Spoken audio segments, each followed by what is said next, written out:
Dünyanın en eski teknolojisi işte bu, kalem. Düşünsenize, insanlığın ürettiği tüm fikirler önce kalemle vücut buldu, sonra notlara dönüştü ve nihayetinde bütün yeryüzüne dağılarak dünyayı değiştirdi. Ya da bir başka bakış açısıyla şöyle de söyleyebiliriz. Not alınmayan fikirler yüzünden kim bilir nice düşünceler kaybolup gitti, silindi, yok oldu. İşte o yüzden şimdi belki birazcık da abartacağım ama not almak antik bir sanat.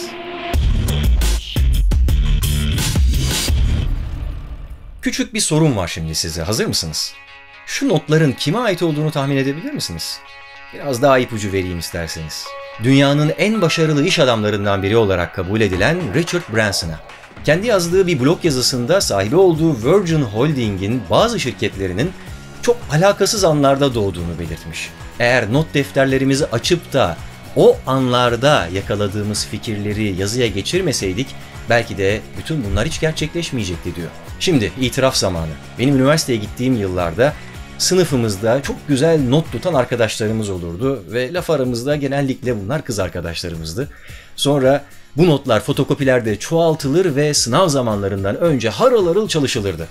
Ama şimdiki aklım olsa bu not tutma işini asla başka birilerine devretmezdim. Açıkçası bu alışkanlığı çok küçük yaşlarda edinmeyi tercih ederdim. Why is it the words we write for ourselves are always so much better than the words we write for others? Neyse efendim, o yıllar geride kaldı. Ben mezun oldum ve iş hayatına katıldım. İş hayatında yaptığım gözlem de şu: not tutmak alışkanlığı hiç de yaygın değil. Toplantıdan toplantıya akla geliyor ve yine ilginçtir ki o toplantılarda da genellikle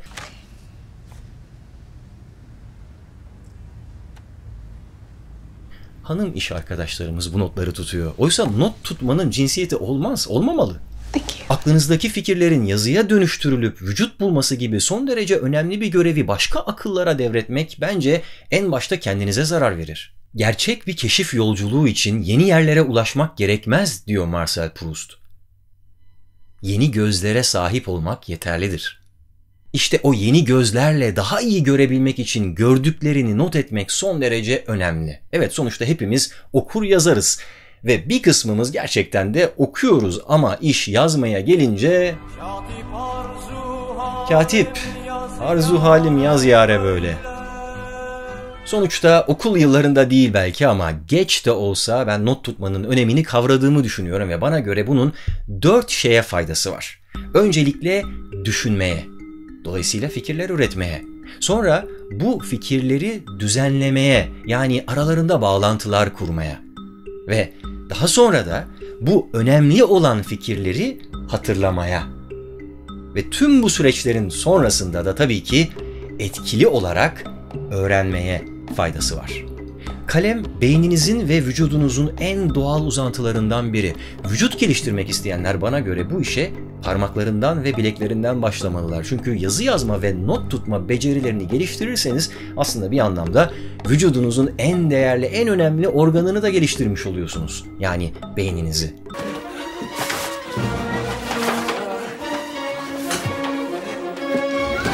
Çünkü not almak iletişimin en büyük yardımcılarından biri.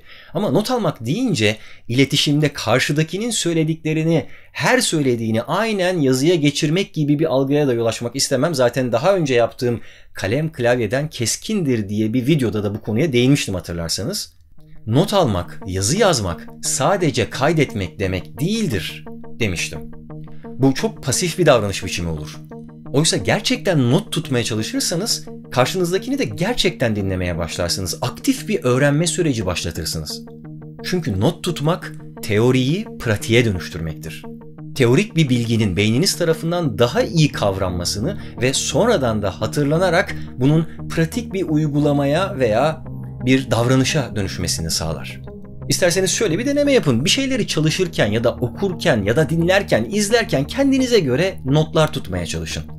Daha sonrasında o süreçte yaşadıklarınızı, öğrendiklerinizi çok daha iyi hatırladığınızı fark edeceksiniz. İsterseniz bir daha o notlara bakmasanız, hatta onları kaybetseniz bile. Burada özellikle kendinize göre dedim çünkü herkesin kendisine göre bir not tutma biçimi var. Bunlar kağıt kalem kullanmaktan başlıyor, en ileri, en yeni teknolojilerden faydalanmaya kadar gidiyor. Ben bu konunun çok önemli olduğunu düşündüğüm için bir başka videoda da daha iyi not almak için ne gibi teknikler olduğundan hem analog dünyada hem de dijital dünyada ne gibi tekniklerden faydalanabileceğinizi anlatmayı düşünüyorum. Magic trick. Aklınıza herhangi bir anda gelen fikir ne kadar küçük, ne kadar büyük, karmaşık ya da sade olursa olsun, basit görünürse görünsün, aman vakit kaybetmeden onu hemen not edin, yazıya geçirin. Hatta bir tavsiye daha, yatağınızın başucunda her zaman böyle not tutabileceğiniz bir şeyler bulundurun. Evet, söz vücut bulur ama onun uçup kaçmaması için önce yazıya geçirilmesi gerekir. O yüzden rüyalarınızı bile not edin.